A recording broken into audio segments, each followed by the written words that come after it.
my name is Jesse James, and welcome back to the channel.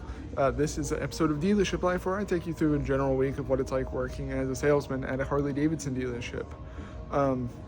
Starting out with actually a lot of things kind of popping in the hopper right now. Some people from this weekend that's carrying over into this week, and I'll show you like one of them that should finish up today. Be a really cool one because I haven't sold a bike like this in quite some time. Also, we got some other stuff where I'm working online, showing them different bikes and stuff. I'm one of those people that I like to see stuff in person. Like, it's just how I like to do business. But the reality is that there's a lot of people that prefer to do everything over the phone beforehand.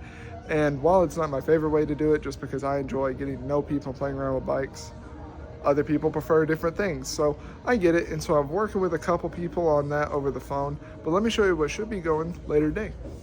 This is a young man that he came in this past weekend.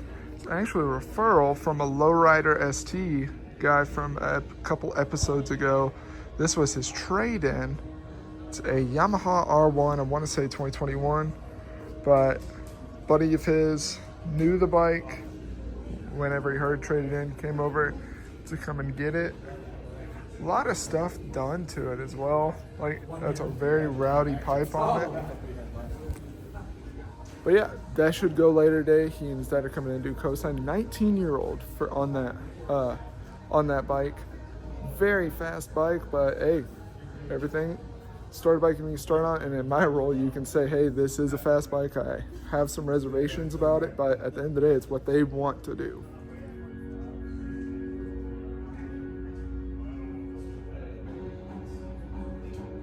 So this has definitely been a day that has turned into the day of metric bikes for me. Like, I've actually talked about a lot of metric bikes and very few Harleys. And part of it is actually because of the new position that I'm kind of working with here, of as the person that is here at the store all the time. For Rider Academy, I am the one that they all come to with questions, tours, and stuff before their actual class begins. And then we'll talk about good starter bikes, things of that nature.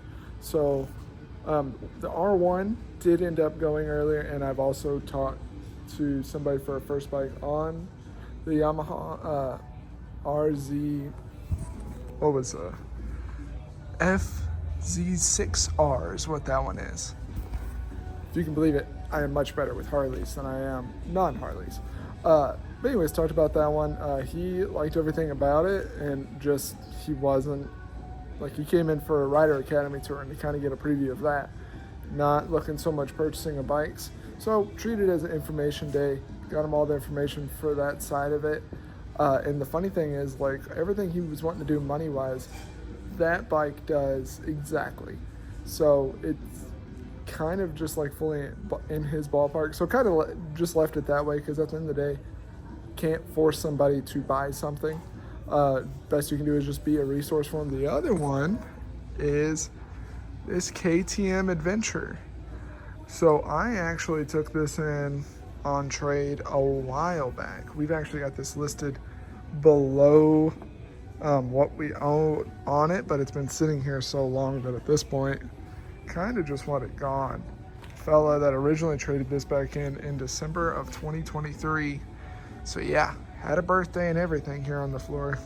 Ended up going over to a Pan America, but kid just came out of high school looking for a first bike.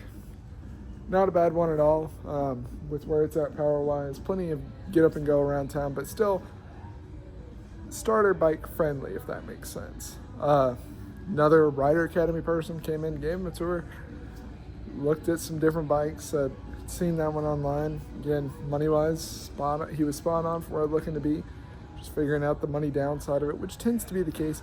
He actually is trying to trade in a dirt bike that he'd bought from a site off Texas. Like, when he said the manufacturer of it, I had never heard of it. And that's a rare thing for me at this point, because most of the big manufacturers, if you're on two wheels, you've heard to them to some extent. I think he called it Wizard or something. But anyways, he showed me the site he got it from. Looked super sketchy, but he said the bike showed up. So we'll take anything on trade. So see what we can do for him, kind of just go from there. So it is now the next day. Talked with a fellow that talked with yesterday, and still wants to go through Rider Academy first, make sure that he passes, but put a hold on that to make sure it doesn't go anywhere.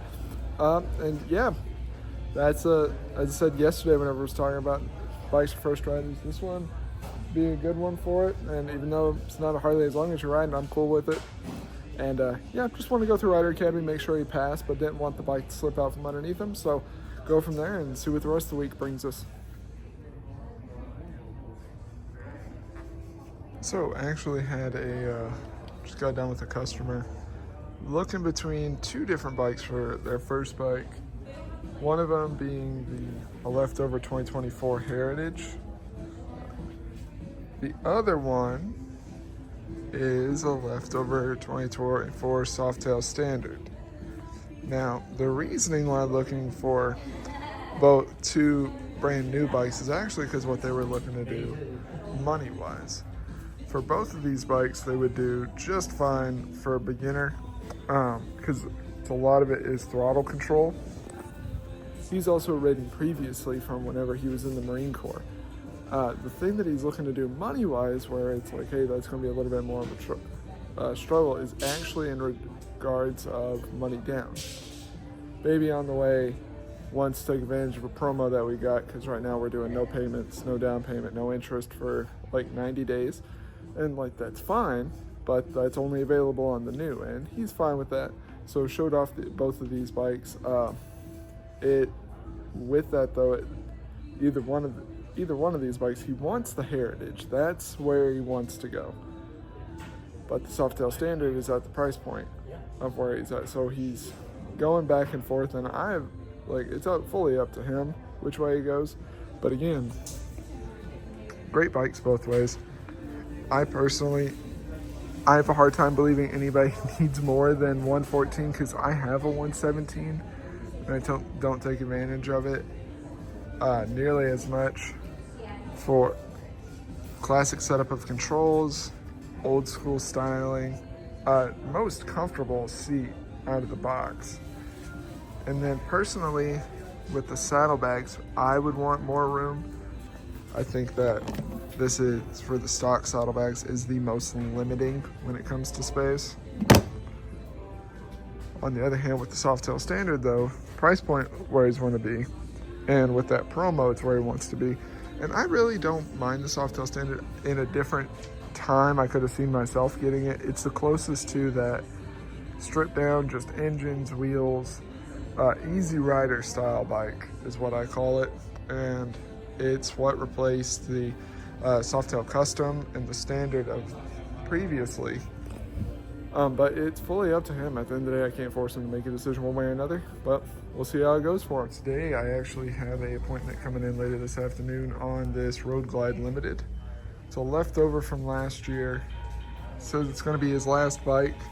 He's never done the shark nose fairing. Came in and rode on it a couple weeks ago. This has actually got some big thing that he likes on it too, is it's got custom dynamics lighting all the way across. He said back in the 80s, it was loud pipes would save lives, but as cars have gotten more insulated, he says light show is what you need more on top of it. We, whenever we renewed our contract with Custom Dynamics, we put some more stuff across different bikes to show people what the lights look like in person. So it's already set up the way that he wants with it. Reason didn't get it a couple weeks back was he was still waiting on some money to come in. Money's come in, so seeing he's going to come in, look down, go a little bit deeper into the numbers side of things, and we'll see how it goes. Personally, I really dig this setup on these as well. Like, don't get me wrong, between the new style and this style, I personally gravitate more towards the new style, but this is the easy boy to the road. It's what's meant to go cross country. The seat on this is like the most comfortable stock seat. I know on a touring bike, I should preface that. I still think the Heritage has the better pure stock seat, but I really dig this stock seat for this full dresser setup. Classic style bags, the King Tour Pack where you can put two full faces in it. Like, this is, make no bones about it, this is a touring bike that is actually built to go cross country, and it's tried and true. That was one of his big things, was he loved the fact that everything that's on this bike, it's been run for over a decade now. Whenever it comes to body parts for the motor side of it, he's like, it's been out long enough now, all the kinks are figured out. So if it's going to be my last bike, I want to make sure that all I got to do is put gas in it and go. So that's how we landed on this one. And yeah, I can't agree with him more that this is the perfect setup for him. He actually was originally debating between going with the Ultra Limited and the Road Glide Limited, but whenever we went out and test rode both of them, he's done the Ultra Limited before, so wanted to try the Road Glide Limited. He's like, I've never had one, enjoyed the ride, so that's what we're going with, because for us, the price is the same either way.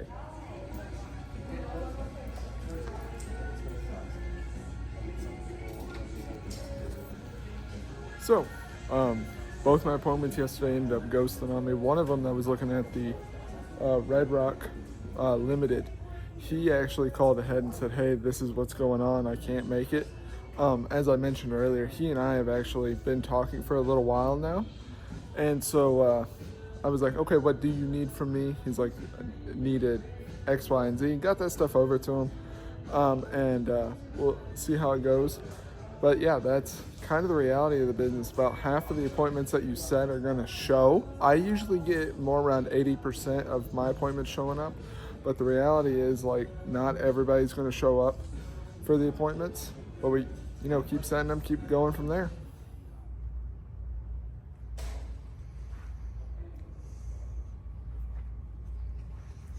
So that Softail Standard ended up being sold. It's actually from earlier in the video where I said I had a fellow that was looking between either the Heritage or the Softail Standard, and it was up to just him and his wife kind of make a decision. Ended up going Softail Standard. I think it's going to work out better for them long term that way too, because he was under the impression she was going to want to do 2-up riding after their child was born. She was like, absolutely not, had zero interest in it. So Softail Standard, great bike, whole lot of customization that you can do with it long term, as well as getting into riding really well. So that's what he ended up going with, and ended up being cheaper, so everybody's happy. That is actually going to be the last Softail Standard that I can sell brand new, because Harley is no longer making them. 2024 was the last year of it, so kind of sad to see this bike leave. Like this, in the lineup of bikes to sell, this was like a go-to for me for a while. Was somebody's looking to ride, wants a little bit more longevity, but doesn't want to go quite Nightster, show them the Softail Standard. So yeah, sad to see it go. And that is going to also do it for this video. For the Road Glide Limited, we have rescheduled for him to come in tomorrow, so that's not quite done. If that goes through, I'll put a little snippet at the end showing where that bike is now sold as well. But yeah, that's going to do it for this video. Thank you so much for watching. It truly means a lot to me that you guys watch. If you enjoyed this video, give it a like. If you want to see more of this type of content, see some behind the scenes stuff, consider giving a subscription, because that's what I do around here. More than anything though, thank you for watching, and I'll catch you out there riding.